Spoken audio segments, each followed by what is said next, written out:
Hello student, आज हम लोग जो है क्लास 10वां का सब्जेक्ट मैथ में एक्सरसाइज 4 द्विघात समीकरण में 5वां टॉपिक द्विघात समीकरण के प्रकार। तो द्विघात समीकरण जो है कितने प्रकार के होते हैं? तो द्विघात समीकरण जो है मूलतः 2 प्रकार के होते हैं। मेरे द्विघात समीकरण जो भी रहते हैं 2 प्रकार के होते हैं। पहला जो होते हैं शुद्ध द्विघात समीकरण और दूसरा होते हैं मिश्रित द्विघात समीकरण। शुद्ध द्विघात समीकरण कहता है कि जिस द्विघात समीकरण में चार पद जो है एक घात वाला पद, 4 पद में एक घात वाला जो पद होते हैं अर्थात b वाला जो पद होते हैं अगर वो नहीं है, लुप्त है या नहीं है तो वह द्विघात समीकरण आपका शुद्ध द्विघात समीकरण कहलाता है। देखिए जिस द्विघात समीकरण में द्विघात समीकरण आपका हो गया ax² plus bx plus c बराबर 0 में ये b बराबर b वाला पद अर्थात b बराबर 0 हो जाए, अर्थात b वाला पद नहीं रहे, ये b वाला पद आपको नहीं रहना चाहिए। तो ये b वाला पद नहीं होता है अर्थात एक घात वाला 4 पद नहीं होता है। एक घात यहाँ देखिए एक घात है, 4 पद है, 4 पद भी है, तो ये 4 पद पर पावर 1 है, ये 4 पद पर पावर 2 है। तो ये ई वाला पद एक घात वाला 4 पद अगर नहीं होते हैं तो वह समीकरण शुद्ध द्विघात समीकरण कहलाता है। अर्थात शुद्ध द्विघात समीकरण का मूल रूप, अब एकरा में b वाला पद नहीं रहेगा, तो b वाला पद नहीं रहेगा तो क्या बचेगा ax² प्लस c बराबर 0। तो ये शुद्ध द्विघात समीकरण का मूल रूप है। माने इस ढंग से जो भी होंगे समीकरण वो हमारा शुद्ध द्विघात समीकरण कहलाते हैं। अब जैसे में देखिए x² माइनस 5 बराबर 0, तो यहाँ पर ये वाला पद आपका ये वाला है और ये वाला पद आपका ये है 5 है, तो यहाँ b वाला पद है ही नहीं है। तो ऐसे जो समीकरण होते हैं इसको हम लोग शुद्ध द्विघात समीकरण कहते हैं। फिर मिश्रित द्विघात समीकरण, तो जिस द्विघात समीकरण में एक घात वाला 4 पद होता है, एकरा में हमने बोला नहीं होता है, एकरा में बोला होता है। तो जिस द्विघात समीकरण में एक घात वाला 4 पद होते हैं तो वह समीकरण मिश्रित द्विघात समीकरण कहलाते हैं। मिश्रित द्विघात समीकरण का मानक रूप यहाँ में जो है x का दोनों पद है, स्क्वायर वाला भी और घात 1 वाला भी, तो एक घात वाला भी पद है और 2 घात वाला भी 4 पद है, तो ये प्लस अचर पद है। यहाँ पर हमने देखा कि यहाँ पर एक घात वाला 4 पद नहीं है, तो जिसमें नहीं रहेंगे एक घात वाला 4 पद वो शुद्ध द्विघात समीकरण कहलाएंगे और जिसमें रहेंगे तो वो हमारा मिश्रित द्विघात समीकरण कहलाते हैं। जैसे यहाँ देखिए 4x² minus 5x plus 7 equal to 0, अर्थात यहाँ देखिए एक घात वाला 4 पद यहाँ आया हुआ है, इसमें नहीं था, एकरा में है, तो इसमें है, तो ये आपका मिश्रित द्विघात आपका द्विघात समीकरण हो गए।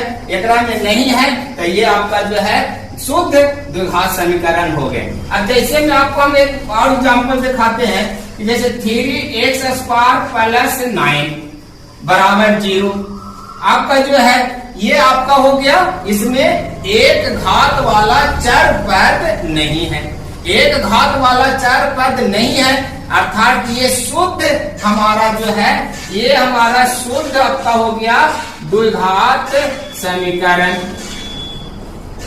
अब इसी में हमारा जो है इसी में 3x² और plus 7x plus 9 equal to 0। अब देखिए ये वाला एक घात वाला 4 पद इसमें आ गया, एकरा में नहीं था, एकरा में आ गया, तो जब ये वाला भी पद अगर आ जाते हैं, जैसे एक घात वाला जिस द्विघात समीकरण में एक घात वाला 4 पद रहते हैं होते हैं तो उसको हम लोग जो है मिश्रित द्विघात समीकरण कहते हैं। तो ये दोनों में इतने अंतर है, स्क्वायर वाला दोनों में रहेंगे, अचर पद दोनों में रहेंगे, परंतु बी वाला पद एक में लुप्त रहेंगे, एक में बी वाला पद रहते हैं। तो बी वाला पद अगर लुप्त होते हैं तो शुद्ध हो जाते हैं, और बी वाला पद इसमें रहते हैं तो मिश्रित हो जाते हैं। तो इस तरह से दो तरह के जो है हमारे द्विघात समीकरण होते हैं। अब हम लोग देखेंगे कि कोई भी द्विघात समीकरण का मूल कितने तरह से निकाल सकते हैं। तो द्विघात समीकरण का मूल जो है मूलतः तीन विधि से हम लोग निकालते हैं। तीन विधि से हम लोग जो है द्विघात समीकरण का मूल जो है तीन विधि से निकालते हैं, प्राप्त करते हैं। पहला गुणनखंड विधि द्वारा, दूसरा पूर्ण वर्ग बनाकर, और तीसरा द्विघातीय सूत्र, इसी को हम लोग बोलते हैं श्रीधराचार्य के नियम। तो ये नियम जो हमारा आया है पूर्ण वर्ग बनाने कर विधि से ही ये फॉर्मूला उत्पन्न हुआ। माने ये दोनों जो है ये जब इसको पूर्ण वर्ग, कोई भी द्विघात समीकरण को पूर्ण वर्ग जब करिएगा, पूर्ण रूप से वर्ग बनाकर मूल निकालिएगा तो द्विघात सूत्र आपको आ जाएगा। तो इसका ये दोनों लगभग सेम है, तो इसीलिए आपको जो है ऐसे कहीं बुक में कहीं पर भी पढ़िएगा तो आपको देखने को मिलेगा कि मूलतः दो तरह से निकाला जाता है। पहला गुणनखंड विधि से और दूसरा पूर्ण वर्ग बनाकर। तो पूर्ण वर्ग बनावेंगे कोई द्विघात समीकरण को, जैसे हमारा जो है ये द्विघात समीकरण ax² plus bx plus c 0, इसको हम मूल निकालेंगे तो इसका जो सूत्र तैयार होगा वो यहाँ पर आ जाता है। इसका जो मूल निकाल रहे हैं तो वही मूल यहाँ पर इस सूत्र बन जाता है। तो उसी को इसका सूत्र को ही हम लोग द्विघातीय सूत्र कहते हैं, या फिर इसी को श्रीधराचार्य के नियम भी कहा जाता है। तो इस तरह से देखा जाए तो हम लोग तीन विधि से हम लोग जो है द्विघात समीकरण का मूल निकालते हैं। एक गुणनखंड विधि से, दूसरा पूर्ण वर्ग बनाकर, और तीसरा द्विघातीय सूत्र अर्थात श्रीधराचार्य के नियम के द्वारा हम लोग मूल निकालते हैं। अब हम लोग जो है देखेंगे कि कोई भी जो द्विघात समीकरण को गुणनखंड विधि से कैसे मूल निकाला जाता है। तो गुणनखंड विधि से मूल निकालने के लिए हमें प्रॉब्लम पर चलना होगा, एक हिसाब पर चलना होगा। एक हिसाब को हम बना कर दिखाते हैं कि आपको गुणनखंड विधि से कैसे किसी भी द्विघात समीकरण का मूल निकाला जाता है। तो अब हम लोग जो है देखेंगे नॉर्मल टॉपिक में गुणनखंड विधि द्वारा द्विघात समीकरण का हल। गुणनखंड विधि से कैसे हम लोग द्विघात समीकरण को हल करेंगे। तो द्विघात समीकरण को हल करने के लिए एक न्यूमेरिकल लिया है, एक हिसाब लिया है, प्रश्न लिया है। प्रश्न है x² माइनस 3x माइनस 10 = 0। तो इसको हम लोग जो ये द्विघात समीकरण है, इसको हम लोग जो है माने कैसे हल करेंगे, द्विघात समीकरण को गुणनखंड विधि द्वारा कैसे हल करेंगे। तो हल करने के लिए दो बात ध्यान करना होगा गुणनखंड विधि से, कि सबसे पहले आपको अचर पद देखना होगा कि कितना है। तो अचर पद, ये हमारा अचर पद है, तो अचर पद हमारा हो गया 10, और उसके बाद खोजना है द्विघात समीकरण में पहला बात अचर पद खोजना है। गुणनखंड विधि में, ये गुणनखंड विधि से हल करने के लिए द्विघात समीकरण में सबसे पहले अचर पद देखिए कितना है। तो अचर पद मेरा जो यहाँ पर 10 है। फिर x² का गुणांक, x² का गुणांक कितना, कुछ नहीं है तो 1 है, तो 1 है तो 1 कर देंगे। उसके बाद दोनों संख्या को गुना कर देंगे, 10 गुना 1 = 10। इतना करने के बाद ये गुणनफल जो आया है इसका हम लोग अभाज्य गुणनखंड निकालेंगे। तो 2 से लगाएंगे 5 बार, तो 2 से लगाया 5 बार, अर्थात 10 का कितना आ गया, 5 गुना 2 या 2 गुना 5। तो जब भी हम लोग निकालेंगे हिसाब बनाने वक्त ये ध्यान दीजिएगा कि जो भी गुणनफल आएगा वो गुणनफल का जो भी संख्या निकालिएगा वो जोड़ा में ही निकलता है। जोड़ा में 3 वो नहीं कर सकते हैं। जब भी करेंगे तो जोड़ा में ही निकालेंगे गुणनखंड। तो ये जोड़ा हो गया, एक हो गया मेरा 5 और दूसरा हो गया संख्या 2। अब ये 5 और 2 को जोड़ने या घटाने पर बीच वाला संख्या के बराबर होना चाहिए, अर्थात b वाला b के संख्या के बराबर होना चाहिए, या तो जोड़ने पर या घटाने पर। तो हमने जो है यहाँ पर जोड़ते हैं तो आ जाती है यहाँ पर 5 जोड़ 2 = 7। तो यहाँ पर 7 नहीं है हमारा जो है। अब घटा के देखते हैं, 5 में से 2 घटाते हैं तो 3। यहाँ देखिए b वाला वैल्यू के बराबर मेरा मान आ गया। तो अब हमको क्या करना है कि ये जो हमारा जो है 5 है, 5 में से 2 घटाया तो 3 आया, जो 3 यहाँ पर है इसके इक्वल में हो जाना चाहिए, जोड़ने पर या घटाने पर। ये नहीं कि खाली घटाने पर, जोड़ने पर हो जाता या घटाने पर, कोई में जोड़ने पर या घटाने पर b के बराबर मान अगर हो जाती है तो उसी आधार पर हमको लिखना होगा। अब हमको ये जोड़ने वाला पर तो नहीं हुआ, तो घटाने वाला पर हुआ। तो हमारे जो है 3 के साथ x है, तो यहाँ पर x लगा दिया तो 5x फिर 2x। तो कहने का मतलब हो गया कि 3x = हम लोग अब लिख सकते हैं 5x - 2x। मतलब इसी आधार पर हम लोग जो है लिखेंगे कि 3x के जगह पर जो हमारा यहाँ 3x देख रहे हैं, ये 3x के जगह पर यहाँ पर जो है x² - 3x - 10 = 0। तो ये जो 3x है, ये दो संख्या जो आया है यहाँ पर हमने घटा के हमारा जो संख्या आ गया 3, जो 3 यहाँ पर है, तो अब 3x के जगह पर हम लोग लिख सकते हैं 5x - 2x। इसके अलावा दूसरी संख्या नहीं लिख सकते। अगर दूसरी संख्या हम लोग लिख देंगे तो ये फैक्टर हमारा गुणनखंड नहीं होगा। जो संख्या आ रही है उसी संख्या के आधार पर जोड़ने या घटाने के बाद वो जो है वैल्यू के बराबर होना चाहिए।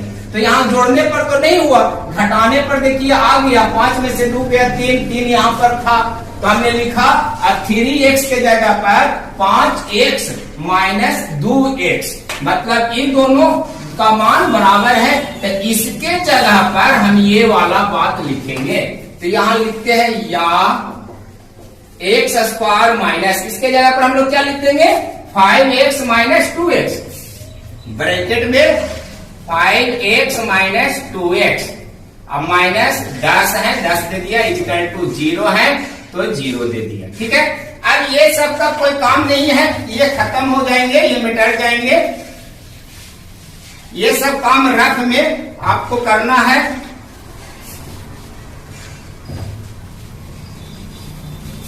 अब उसके बाद हम लोग जो है क्या करेंगे, ये हमने जो है 5x - 2x के रूप में लिख दिया = 3x। 3x को हटा के हम लोग 5x - 2x लिखा। ये संख्या आया कहां से, तो ये दोनों का गुणनखंड, ये दोनों का गुणनफल करके हम लोग अभाज्य गुणनखंड निकाल के दो संख्या हमने खोजा, और ये दोनों संख्या जो है जोड़ने या घटाने पर बराबर होना चाहिए बीच वाला के, तो घटाने पर मेरा बराबर हुआ। अब यहाँ पर जो है ये माइनस का ब्रैकेट तोड़ देंगे, तो x² ये प्लस में plus minus -5x plus 2x -10 = 0। अब हम लोग क्या ये दोनों पद में और ये दोनों पद में कॉमन करेंगे। तो कॉमन करने के लिए हम लोग क्या करेंगे, पहले इसको विस्तार कर देते हैं समझने के लिए। तो x² को हम लोग लिख सकते हैं x गुना x² माइनस 5x को 5 गुना x प्लस यहाँ 2 गुना x माइनस 10 को लिख सकते हैं 2 गुना 5 = 0। अब ये दोनों को देखना है, ये दोनों में कॉमन, यहाँ पर x है, यहाँ पर भी x है, तो x मेरा कॉमन हो गया, ब्रैकेट देंगे। तो यहाँ पर x कॉमन ले लेंगे, यहाँ में से कॉमन ले लिया, ये दोनों में x कॉमन था, कॉमन ले लिया, तो यहाँ से x निकल गया, तो क्या बचेगा, कॉमन लेने के बाद एगो x बचेगा माइनस, एक में से ये निकल जाएगा तो 5 बचेगा। यहाँ पर जो है प्लस कॉमन हो रहा है, प्लस है प्लस, अगर माइनस रहेगा तो ये चिन्ह को चेंज कर देगा, यहाँ चिन्ह चेंज हो जाती है, लेकिन प्लस में ऐसा कुछ परिवर्तन नहीं होती है। ये दोनों में हम लोग मिलाएंगे, तो ये दोनों में देखिए दो कॉमन दोनों में है, तो ये दोनों में दो कॉमन ले लिया, ब्रैकेट दिया, तो ब्रैकेट देने के बाद इसमें से ये निकल जाएगा बाहर, तो बच गया x, यहां से ये निकल गया तो बचा -5 इक्वल टू 0। अब यहाँ दोनों में हम लोग देखेंगे, इस पद में और इस पद में, तो ये दोनों पद में गौर करेंगे तो ये और ये दोनों कॉमन हो रही है, तो ये दोनों में से हम ये दोनों को निकाल लिया, कॉमन ले लिया, ब्रैकेट देंगे, तो 11 में से ये बाहर निकल गया तो बच गया आपका x, फिर प्लस, ये प्लस का चिन्ह, 11 में से जो है बाहर निकल गया, ये वाला पद बाहर निकाल दिए तो बचा 2 इक्वल टू 0। अब यहाँ पर गौर करिए कि ये गुणनखंड, दोनों पद का गुणनखंड 0 हो रहा है। यहाँ पर जो है लिखेंगे, चूंकि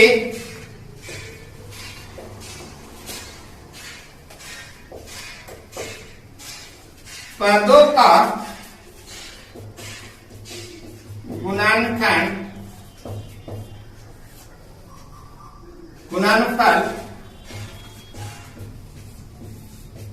0 के बराबर है, मतलब ये पद और ये पद, ये दोनों पद का जो गुणक हो रहा है, ये गुना होने के बाद वैल्यू कितना आ रहा है, 0 के बराबर, अर्थात ये दोनों का मान जो है 0 के बराबर आ रहा है, गुणनफल जो है आपका 0 के बराबर आ रहा है, तो इसीलिए ये